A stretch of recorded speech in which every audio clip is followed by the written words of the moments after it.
Hello, viewers. So, I haven't actually seen it, but there is a very popular series out there, Queen's Gambit, and it's inspired a lot of people to learn chess. I'm a chess expert, so I'll go play a game and hopefully you guys can gain some wisdom. So, on chess.com, they added some new computer opponents inspired by the series, so let's just go there and play one of them. So, computer, where is Beth? There she is, Beth Harmon.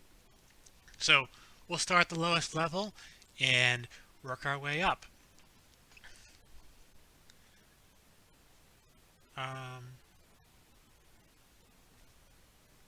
haven't tried this before, so haven't seen these settings before. I don't need any help. Let's go with that. And let's play. Am I white? I guess, yes, okay. I'm at 2540, so yeah, I'm playing white. So, in the beginning of the game, you want to bring your pieces out and control the center. If you put a piece in the center, it controls more squares than it would be if it was on the flank. So, let's do that.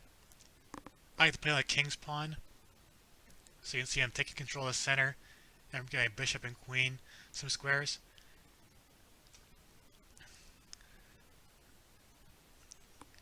So we're both fighting for the center here. Now I'll bring a knight out and defend my pawn. Now, what she's doing here is my knight can't move because if I move my knight, my king would be in check. So she's actually threatening to just take this pawn. She took the pawn I cannot recapture without putting my king in check. So I'll come here. Okay, that's unusual. Almost no one ever does that, but it's okay. The value of the pieces. Okay, that's very unusual. There's a point count system that you can use to evaluate trades. Pawns are worth 1 point. Bishops and knights are 3 points each. So we just trade a bishop for a knight, even trade according to that system. Rooks are worth 5, and the queen is worth 9. The king doesn't have a point value because losing the king means losing the game. So I said what she's doing is very unusual here. The problem with what she's done is that my bishop can now go this very nice diagonal, and it's going to be unopposed. Usually black does not let this happen in this opening. So I want to think about, do I want to jump on that immediately, or should I do something else first and try to do that later on?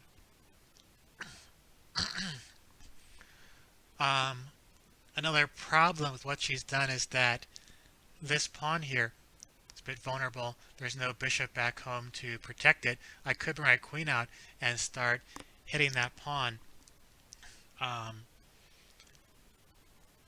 That's actually not so pleasant to defend against.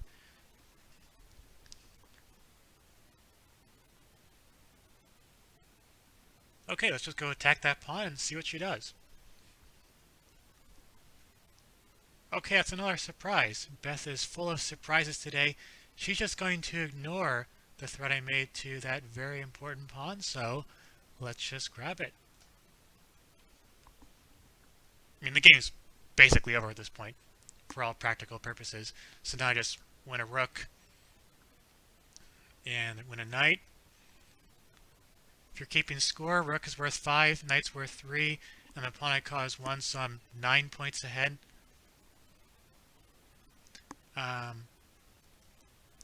As advertised, bishop comes to this very nice diagonal, and it's hard to defend against. That is suicidal. So, that tactic, let's just go back and move.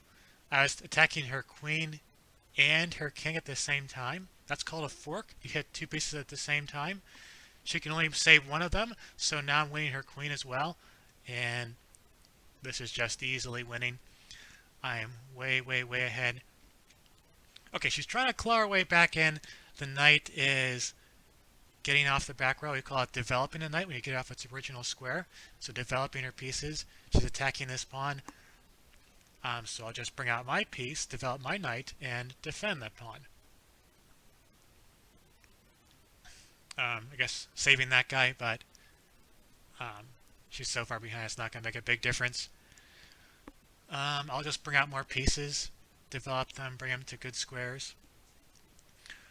Okay, so what she'd like to do is move this bishop and develop it, but the problem with doing it before is that we just hang the rook. So she's having the rook be protected by a knight before bringing the bishop out.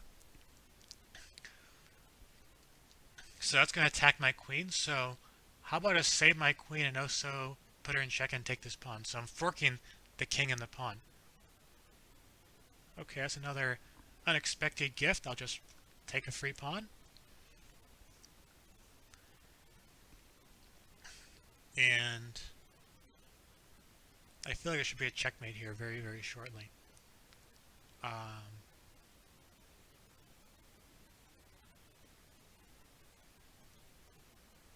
Okay, let's do this. So I'm putting her in check and also preparing to just march my pawn to promotion.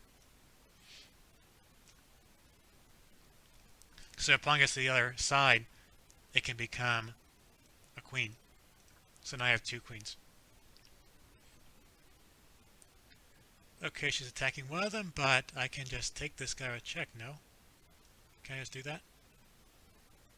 Don't see anything wrong with it, so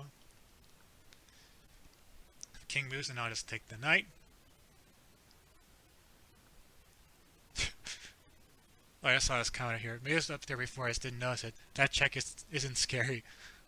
Well, this check is pretty scary because that's checkmate, game over. So that wraps up our first episode on how to beat Beth Harmon.